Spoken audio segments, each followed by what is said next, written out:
You have been such a crucial part of my life, so I'm very excited to explain to you why. I became an amputee 14 years ago from a motorcycle crash. I'm an above-knee amputee. I also graduated from San Diego State University in 2015 with my doctorate in physical therapy. And Sharp Memorial Hospital is the hospital I was a patient, then an intern, and now I have the privilege of working side by side with the same medical team that got me back on my feet. And I am also the current world adaptive surfing champion. And thank you. So I will be competing on Team USA for the 4th year in a row, and that's in a few weeks, Southern California. And then yesterday, I just found out that I'll be inducted into the San Diego Hall of Champions for the 2018. So that's really cool. Definitely really cool.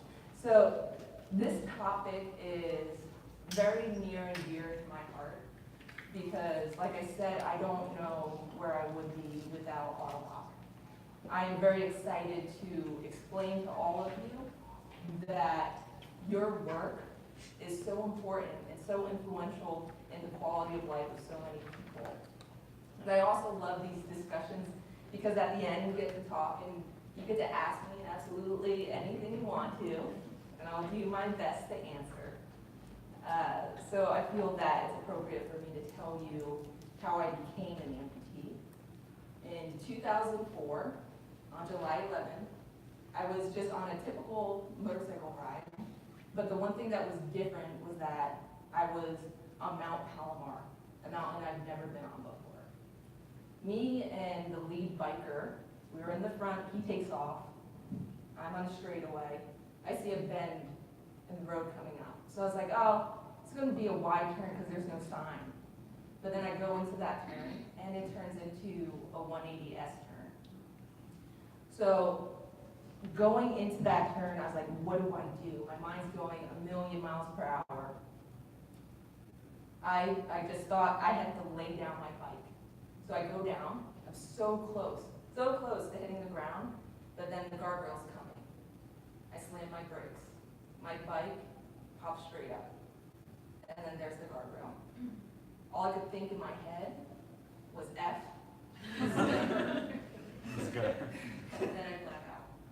My friends behind me, they said I went about 25 feet in the air, 45 feet down the mountain.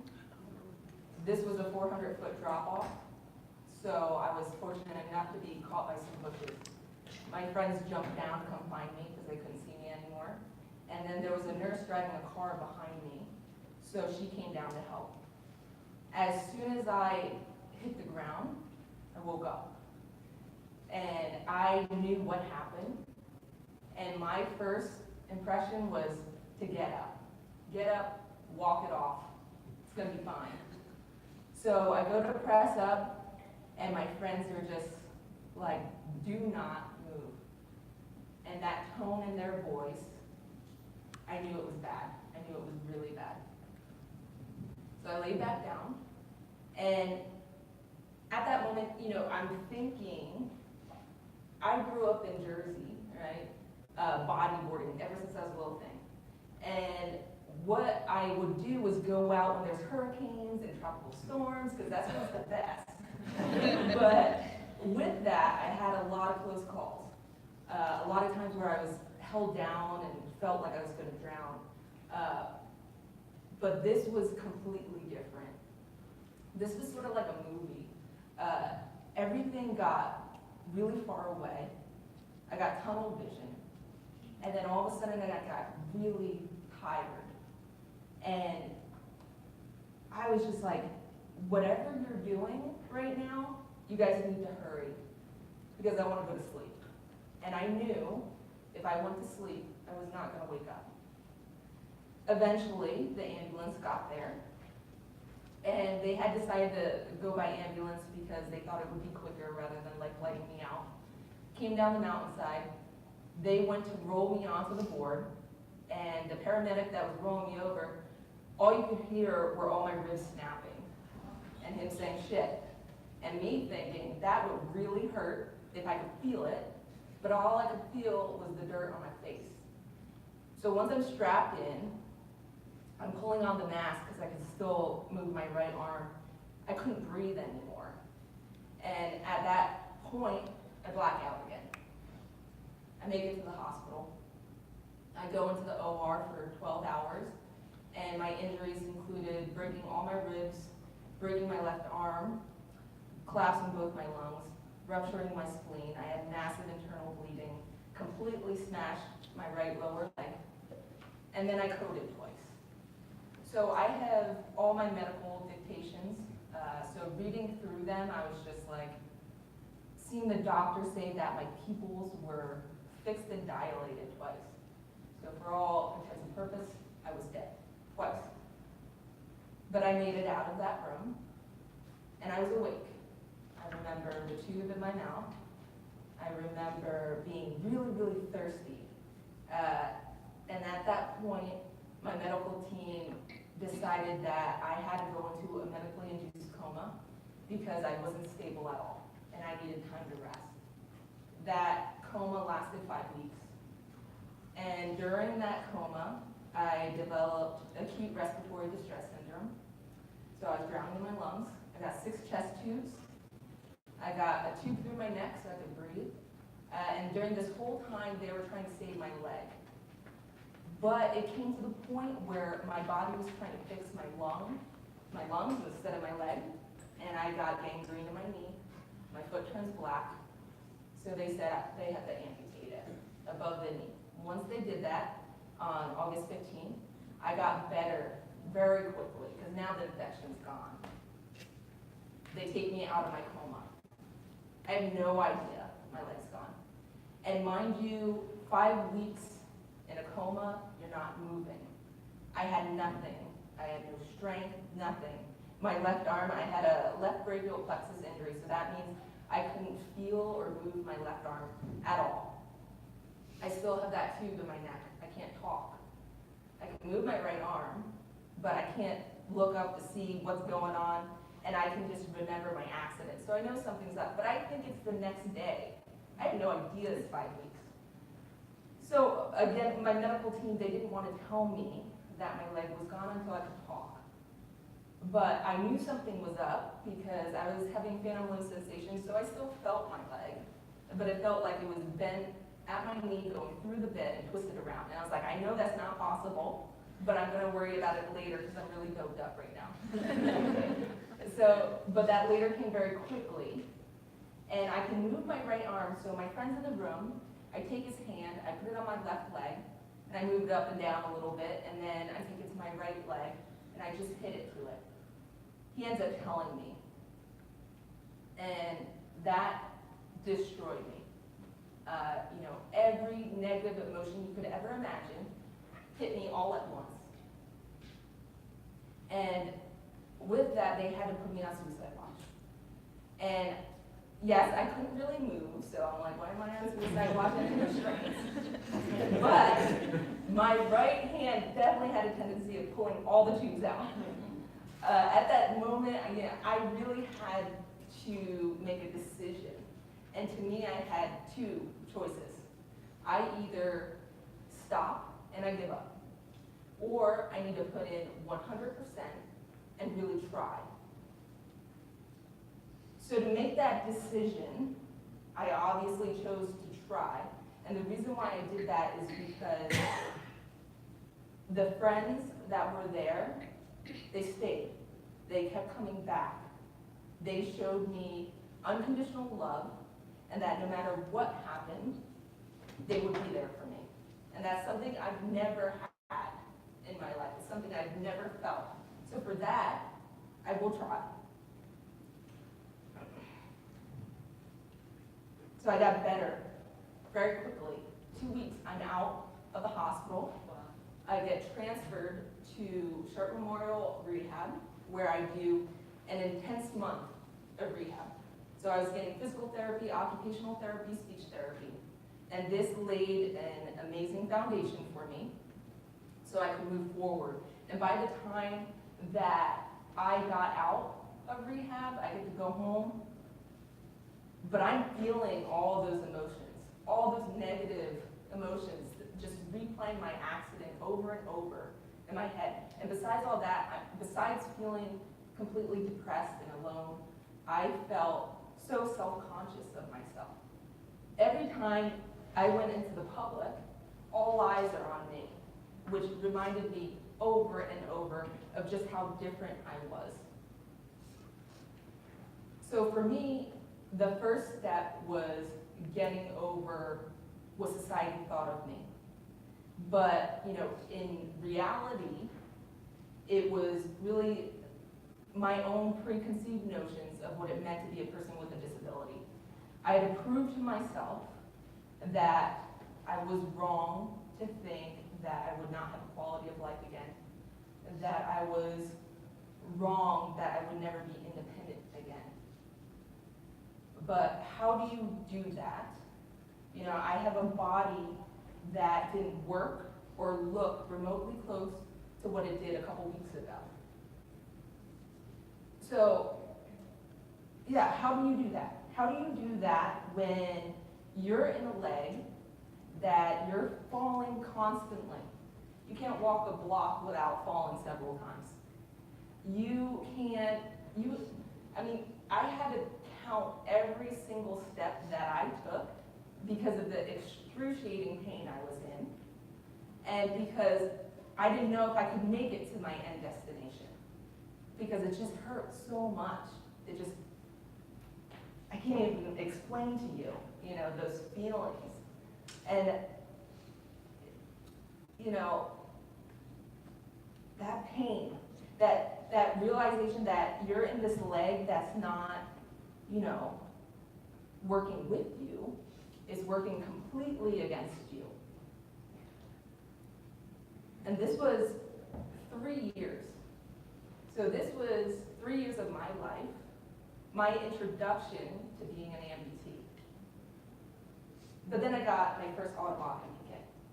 I got the C leg. And that changed everything. Now I could walk without the fear of falling.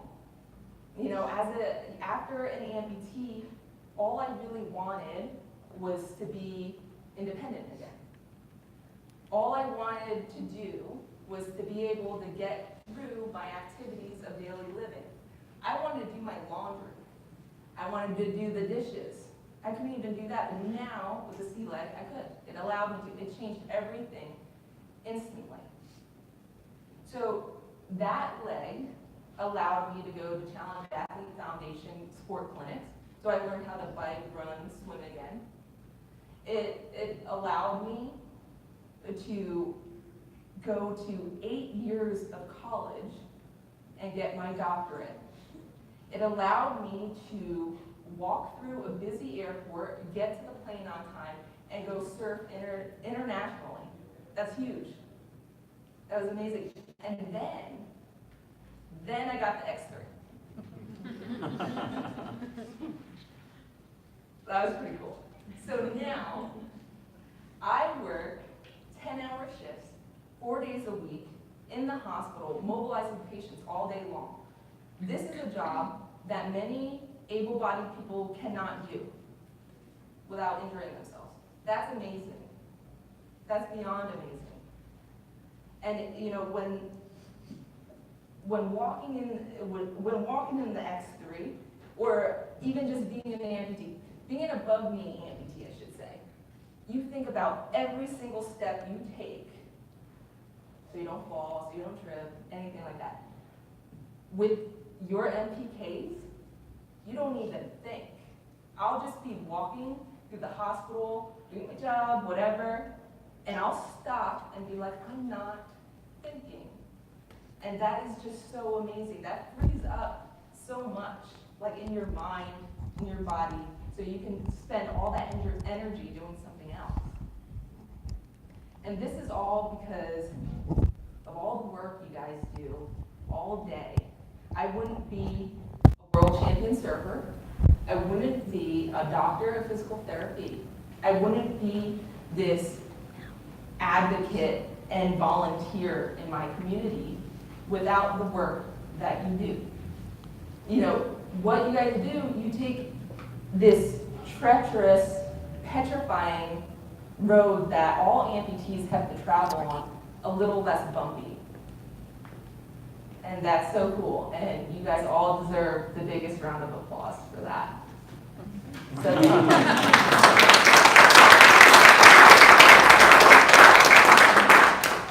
now you can ask me questions. I didn't do my PowerPoint. I told you. See? So that's me. That's sharp. So that's where I work. That's where I like pretty much always sit and do my charting. Oh, that's me. That's me. Wait. That's good. Hopefully that's a repeat. A couple weeks. That's what happened.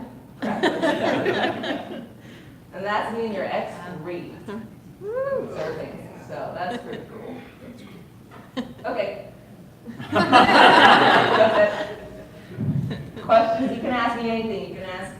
I don't typically surf in the X3. I only do it sometimes. So you can ask me about my surf leg, or how I got into surfing, or what I do in my community, or did you surf before? I did not. I bodyboarded. So, like, boogie board, but don't say that. Bodyboarding. Ever since I was really small, like the ocean has always been my home. So I had like that wave knowledge, which was really important. And just, yeah, that love, that muscle memory about being in the water. So it sort of came hand in hand because I was also a skateboarder. So I had board knowledge that way too. So I had friends that surf. They took me out, showed me the ropes, and putting those two things together, it came pretty quickly. I did have to make my own surf leg because there wasn't a leg out there at the time. I've been surfing for about 10 years now. So me and my friend made this one leg out of my old parts. It's like a modified peg leg in an athletic stance. And as soon as we made that, I popped right up. Easy peasy. I would constantly do splits because I wouldn't know if my leg's on the board or not, but I got over that, thankfully. Do you have a question? Oh. This is on, actually. Can you talk about how, like, getting back into surfing, did you ever think that was possible? At first, no. It was super scary because I had thoughts in my head about it just being dead weight, weighing me down, getting caught on like kelp or something, and that weighing me down. And then there wasn't any surf leg, so I was like, what am I gonna do? What do you mean by there's no surf leg? There wasn't any surf leg for me to use to get into the water. Like a prosthesis that was designed for that. Mm-hmm. And like what you're told over and over as an amputee too is not to go in the ocean with your prosthesis. It's not a good idea. So I was like, how am I going to do this? And with skateboarding, I've hurt my left side, my left ankle a lot. So hopping was not an option at all. But yeah, I was scared. But then it's like you have to be able to. I never necessarily get over fear. You just need to take that fear and utilize it to push you, to make you do it, to make you do these things that you're feeling, that anxious, weird feeling, to go out and try at least, but be smart about it. Like I prepared myself for it. I took a swim class at my community college, and that taught me how to swim again, like be very good at swimming as an amputee. And that helped a lot. That gave me confidence out in the water. So you talked about going into rehab.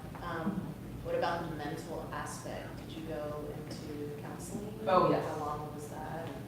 So I was 19 at the time, and my two friends that were there for me, one's a psychologist, and they were just really great. They were never forcing me to do anything, but she's like, I recommend that you see a therapist, and I've never seen one before. So it took me a minute, but I realized if I don't talk about this now, I'm gonna be so messed up when I get older.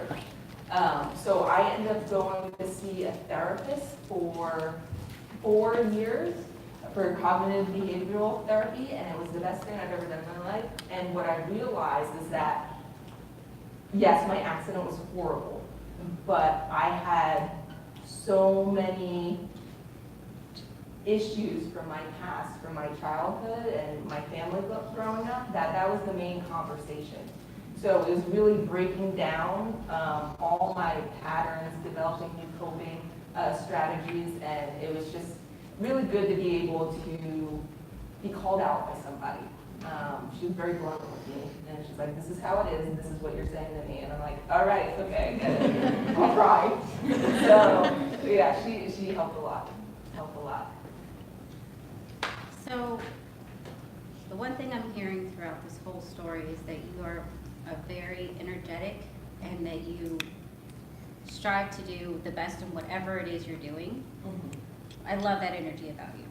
What, in your mind, throughout this whole process, what made you choose surfing out of everything that you could have done? Why was it surfing? What was surfing to you in this moment? Like, what is it to you being an above-knee amputee? What is surfing to you on that? Hey, Dani, can you repeat the question for the YouTube live audience? Oh, where am I looking? So she's asking me, why surfing? Why did I pick that? It's funny. So I did a lot of things besides surfing. So I know. yeah. So originally, when I was in rehab, CAF came to talk to me, and they were showing me all these pictures of people doing triathlons. And I was like, oh crap, I've never liked running. And now I got it. And I was just like, I will, whatever, I'll do whatever I have to do to be athletic again. Because after this, like, you have this sudden urge, you just want to sweat. You just want to exert yourself. So I was like, I'll do it, fine. And so I was training towards that, and then I was like, nope, this is not me at all. I need to get back to skateboarding. So I started skateboarding again and went on a tour with Amy Purdy's organization, Adaptive Action Sports.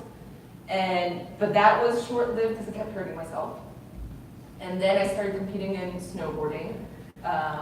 And snowboarding was fun, but it wasn't the ocean.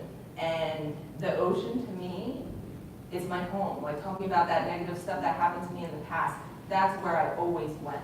That's where I felt safe. That's where it just cleared my mind. And, you know, I'm doing all these things to try to get over what has happened. You know, therapy for my mental stuff, therapy for my physical self. But, like, I just needed I needed the ocean.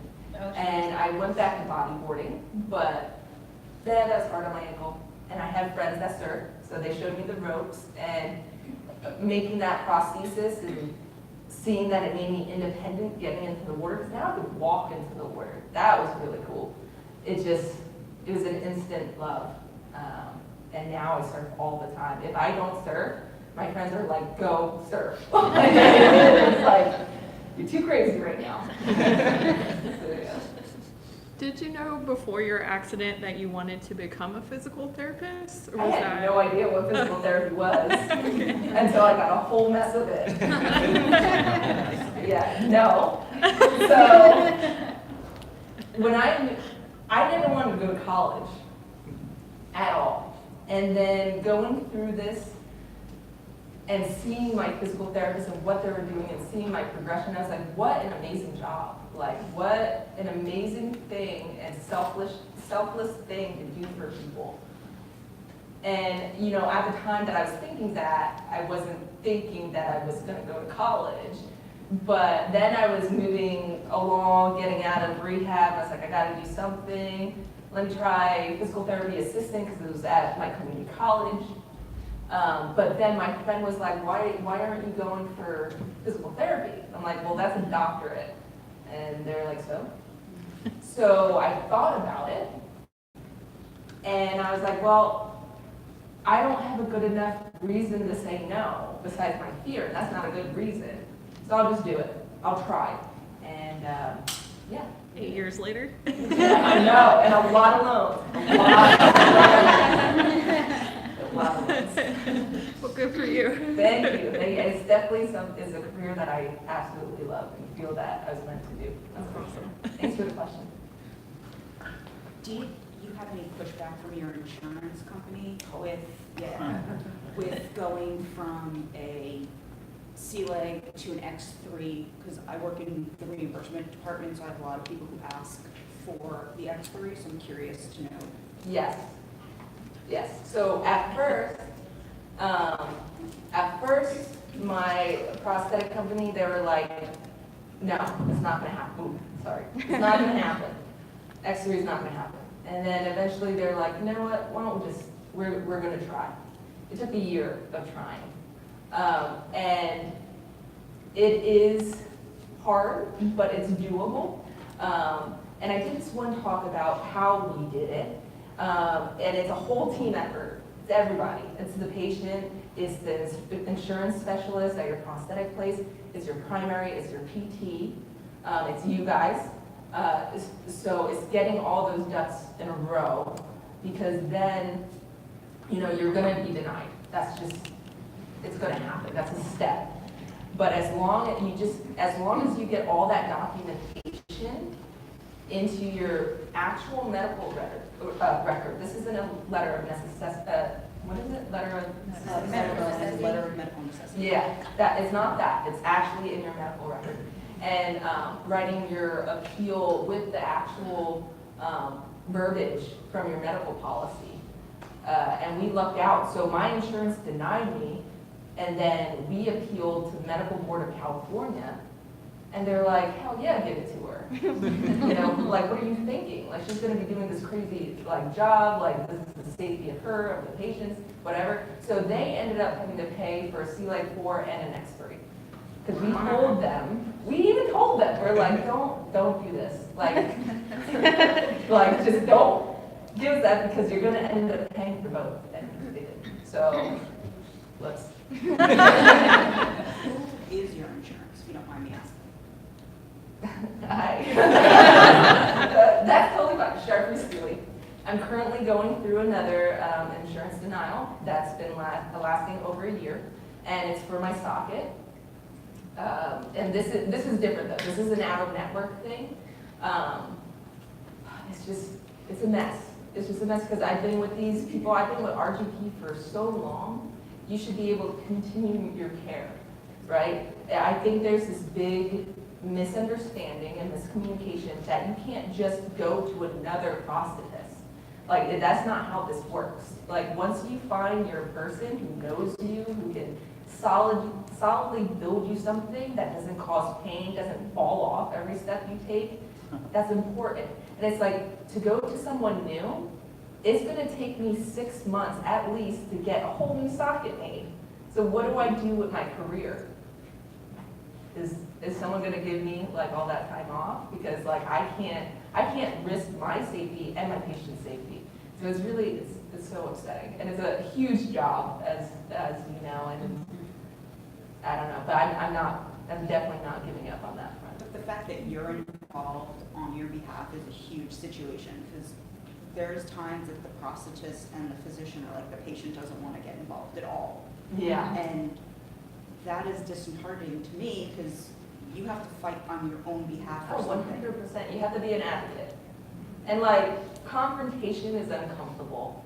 I don't like it. We all don't like it, but it's necessary. It's necessary to educate yourself on everything that's going on and to really fight. Take your time. Like, yes, it's time consuming, but it's so worth it. So worth it. And yes, like, these people are willing to have your back and fight with you. So that's amazing, because sometimes it's like the opposite, where it's just the patient that wants to fight and no one else wants to fight with them. And that can be hard, but yeah, no, the patient definitely 100% has to be involved. That's their life, it's my life. And yeah, I'm definitely willing to fight for that. And thank you for all the work that you do. No, thank you. Yeah. Hey Dani, Hello. how are you?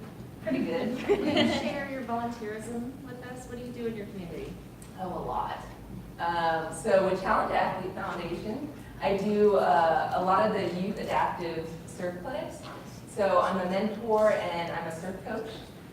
So I do that probably like 4 to 5 times a year, and sometimes it's like a surf camp, a surf camp.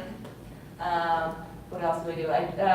I'll volunteer with outdoor outreach to speak to all the kids. There are people of color, refugees, high school students that do not typically have access to the outdoors.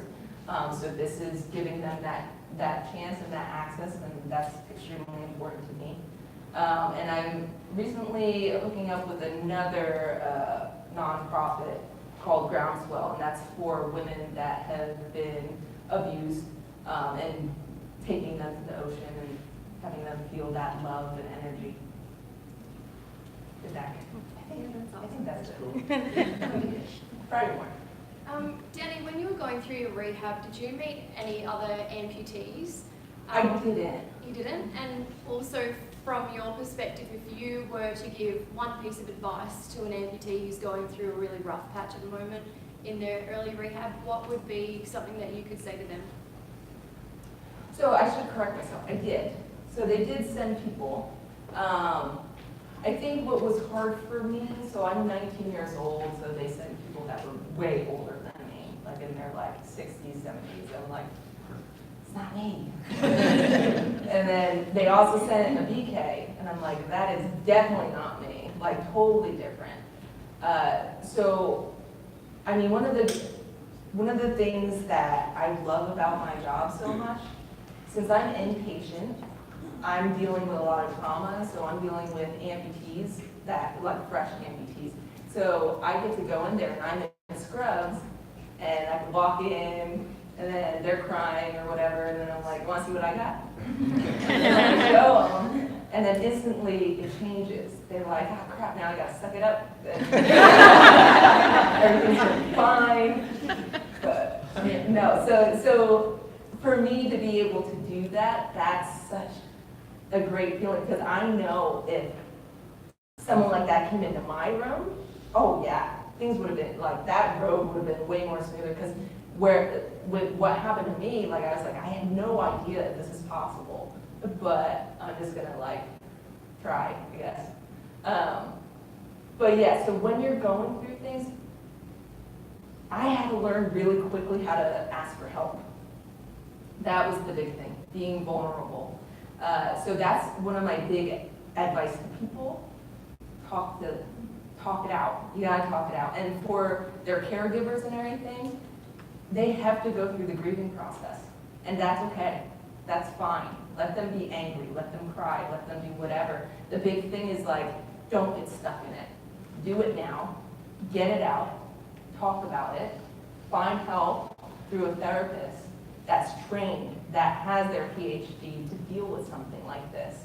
Because all this stuff is not, it's not unusual. It's something that's going to happen, and there's nothing wrong, there's nothing weak.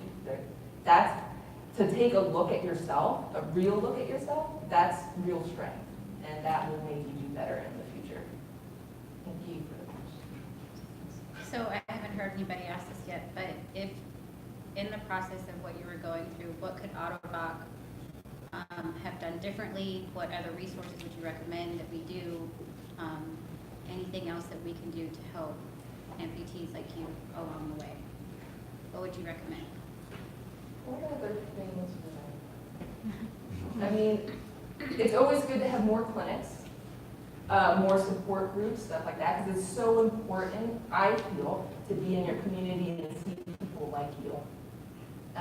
Because that was one of the big things. I felt so alone. That's why CAF was so great too, where I could see more amputees. Because yeah, you get to see them in that bunch, but when you go out into the world, into your everyday, you never see people like yourself, and you feel all those stares, all that attention. But when you get into a group with people like you that have gone through something, it's just an amazing feeling. It's so empowering, and you get to like exchange cards, talk about it.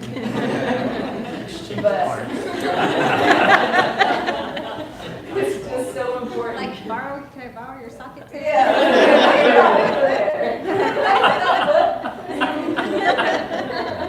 No, but really, I mean, it was the same size. No, that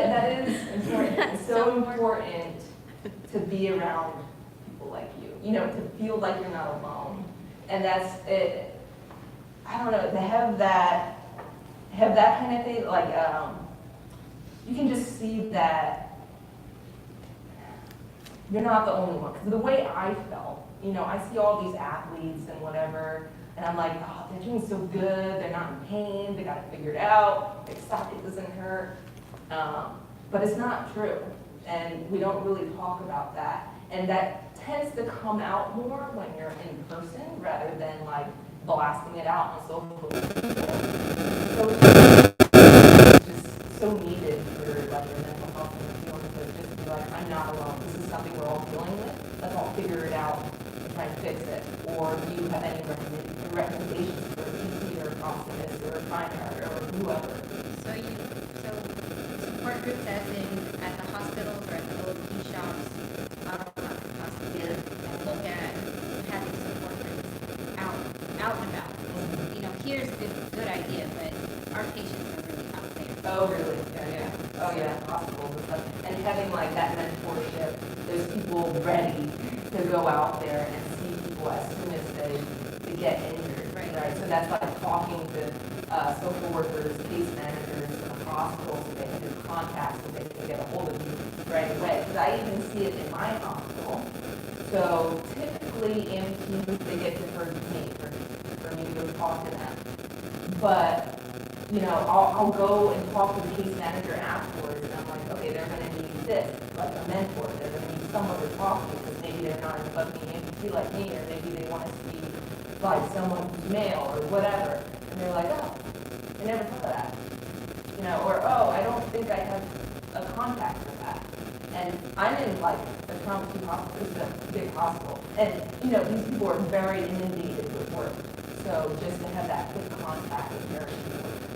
That's something you would recommend. Oh, yeah. Because then, like, when you think about it, like, hospitals jump in there right away. Oh, yeah. I don't agree with that. Not so much. But, because you're very vulnerable. You're so vulnerable. And then when the process comes in, you're like, oh, that's my person. I can't leave that person. That's not true. Not true. So it's important for the mentor to come in first. Can I just piggyback on that question? Thanks again for doing this. Yeah. But we talk a lot about the C-legged X3 in a glowing way. My question is about brand loyalty. So from your perspective as an amputee, how do you think amputees think about product choice? And then what do you think draws you to Audubon? Is it just the experience with the product, or were there other things that you did to get to know the choices out there, or was there really a choice? So with what I wear, I'm very truthful with whether I like it or not. Sorry.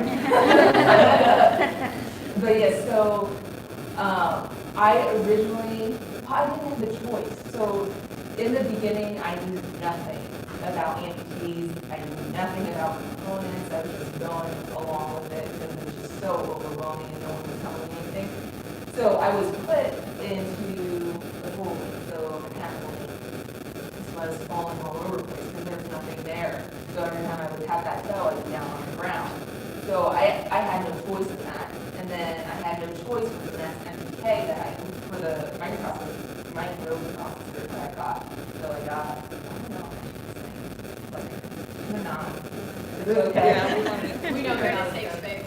Sorry, just being truthful. It was a long time ago, I don't know. But, so, first generation Rio, I was still going, I drove 2 within 3 months, I broke my kneecap. So, it's like, I go into an C-leg, and it's like, I'm just trying to find a component. Like, I'm just trying to find a knee. So I was like, I'll just try this one. And it worked.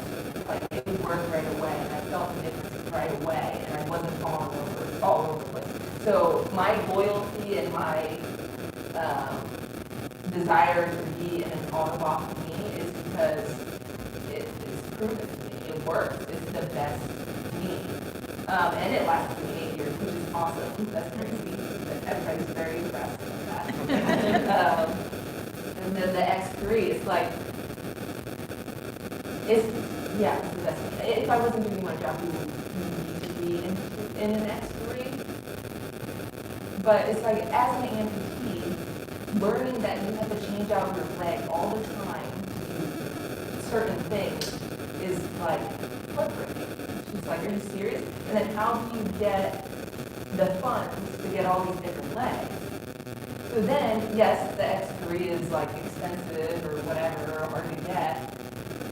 But is it really like when you can do like everything in this knee compared to having all these other legs? So it's just amazing. It's just, I've just never felt a better product. So I'll definitely support that for sure. So on that vein, and going back to the earlier question about what could make it easier for you, do you think maybe better education on the front end or the process is not everybody knows about prosthetics because they're not expecting they're going to have to.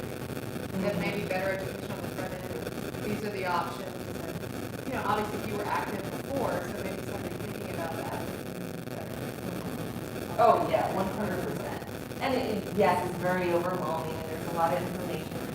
But yeah, no one explained to me components. No one gave me an option. They picked for me. That's not okay.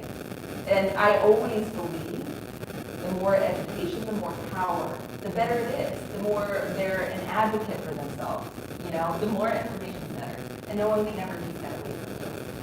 So yes, 100%. I definitely believe more education on, you know,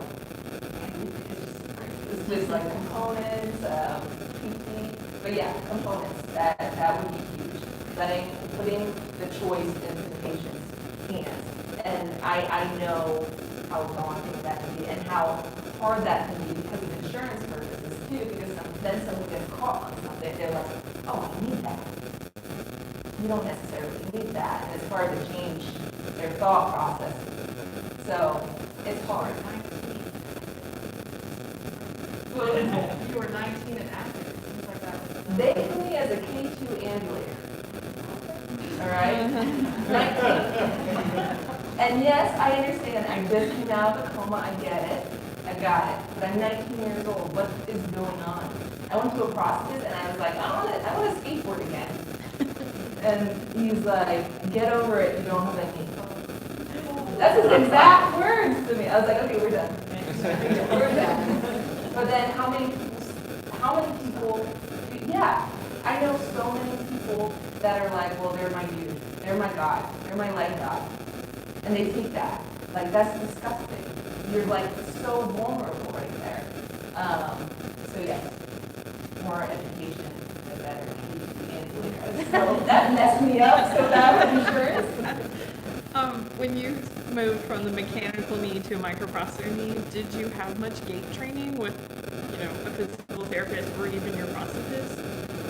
No, so with the total knee I did have PT. So as an amputee, you're lucky if you get PT first of all. But yes, I did get outpatient PT for my total knee, but then that was done, and I didn't get my sea leg till 3 years later. So the prosthetist that I had, he's amazing. So he helped a lot. And yeah, and then it changed over the years too because I was in different sockets. So then he did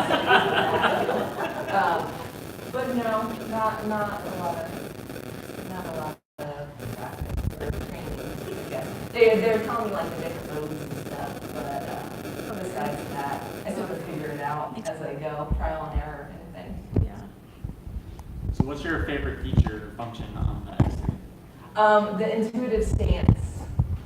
So I do this all the time. I'm doing it right now. So if I bend my knee a little bit and just leave it there, don't move, it's locked. So this, to me, is so good, especially like I'll do it when I'm talking to someone, when I'm waiting for an elevator or something. So PT mode now. Thinking about it, when you do that, you're relaxing your back, right? Because when I'm like this, my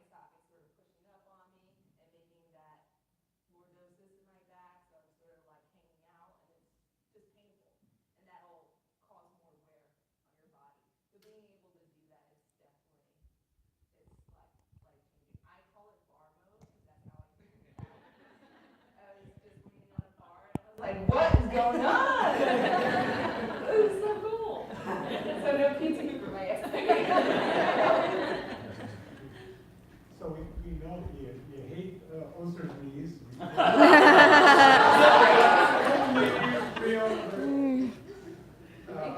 So transgender amputees often talk about their knees and rarely talk about their feet. And I'm wondering if you had, no, I'm interested to know if you're using an out-of-box foot. And if you're not, why not? I think it's good information for us. I totally And then agree. the last question I have is, you ever ride a motorcycle anymore? Okay, so I did after my accident, because I was like, I gotta get back on and prove to myself I can do it. And I did, but then I made a deal with myself, like if I still want it after I graduate from college, I'll get it. And by that time, I lost friends, I saw horrible injuries, and I was like, I'm good. I'm good for now, I got my surfboard, I'm not gonna carry my surfboard on the freeway on a motorcycle anyway, so I'm gonna leave that alone. And then as far as my feet, I am not in an all-the-block foot. I'm in an Oster foot. And the reason behind that is like, that's why I say I'm very truthful and honest about what I like and what I need. And as far as the feet, I need, what I felt is that it just has a really good heel-to-toe ratio. And it's just, I tried other feet, and if it's too stiff, I automatically feel it in the rest of my body, and that's what I felt. So it may be good for some people, not for me.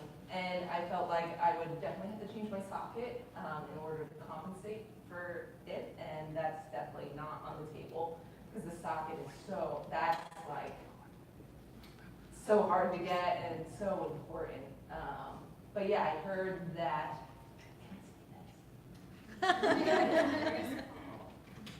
But am I on something? So should I not? About your, No. okay, all right, but I'm very excited to try your feet in the future. How about that? That's very good.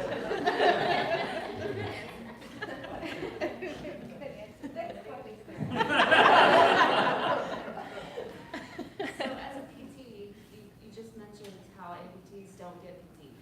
How can we change that? How can we interest PTs in treating this population? Because that makes us all better. Insurance. It's like getting, But we need somebody to lobby the insurance companies. So yeah, that we they gotta go to the understand. hill. And who is that? Is it the manufacturer? Is it the PTs? I would feel like, okay, whenever I'm confronting anything, it's better in numbers.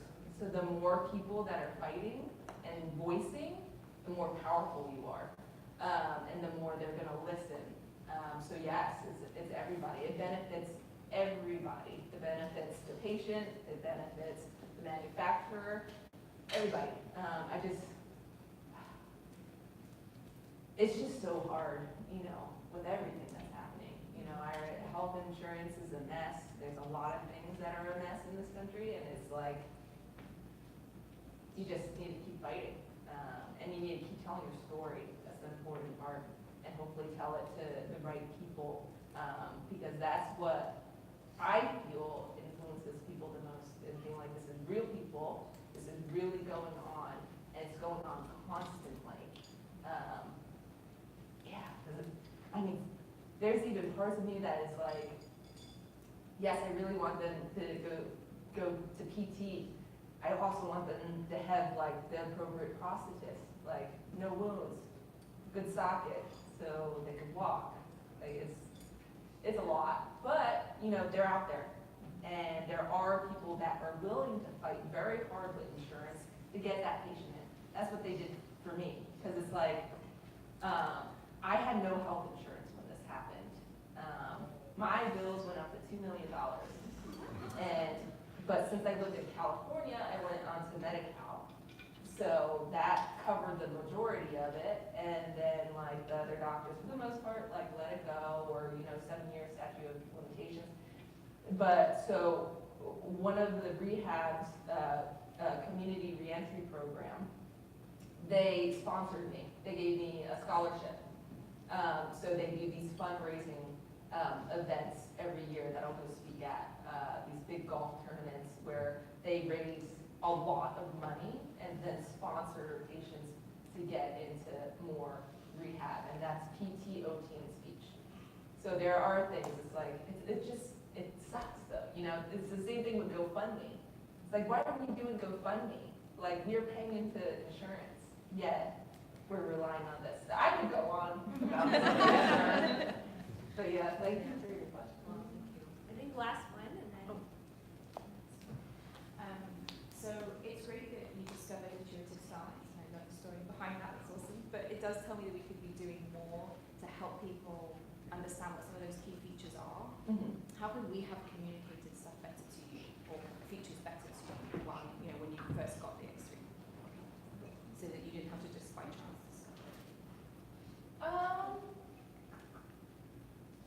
Well, you might have this. I'm not sure if you have this or not, but if you have like one location with like videos showing like how you do each thing. Yeah. Do you guys have something like that? Maybe not one location. Do it. Yeah, one location, so I don't have to look for it, because I have a very short attention span. Right. Very quick, very like Just 30 quick, seconds. easy, Yeah, because especially like with the stare feature too. Like I went to one of your, I'm like, I don't know how to do it. And then they said one thing, like kick the step, and I got it. I was like, oh, all you have to do is say that, kick the step, done. But yeah, we have very short attention spans. We're all busy, like videos and